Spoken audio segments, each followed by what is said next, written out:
राजा नाम का एक हाथी था। वो सफारी पार्क में रहता था। राजा बहुत समझदार और नर्म दिल था।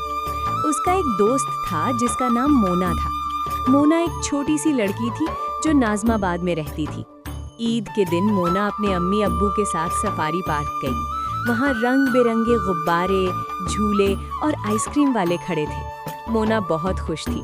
अचानक उसकी नज़र एक बड़े से हाथी पर पड़ी। वो राजा था। राजा ने अपनी लंबी सूंड हिलाई जैसे वो मोना को सलाम कर रहा हो। मोना पहले तो थोड़ा सा डरी, मगर फिर उसने हिम्मत की और करीब जाकर राजा को प्यार से हाथ लगाया। राजा ने भी खुश होकर आवाज निकाली। मोना ने राजा को केले खिलाए। राजा बहुत खुश हुआ। उस दिन से मोना और राजा पक्के दोस्त बन गए। मोना जब भी ईद आती या छुट्टी होती, सफारी पार्क जरूर जाती और अपने दोस्त राजा से मिलती। एक दिन राजा थोड़ा उदास था। मोना ने पूछा, राजा तुम उदास क्यों हो? राजा ने जैसे अपनी आंखों से बताया कि उसे अपने जंगल की याद आ रही है।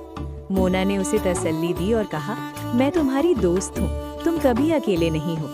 राजा खुश हो गया और जोर से खुशी की आवाज निकाली। पार्क में मौजूद सब लोग हंसने लगे और यूं मोना और राजा की दोस्ती हमेशा कायम रही।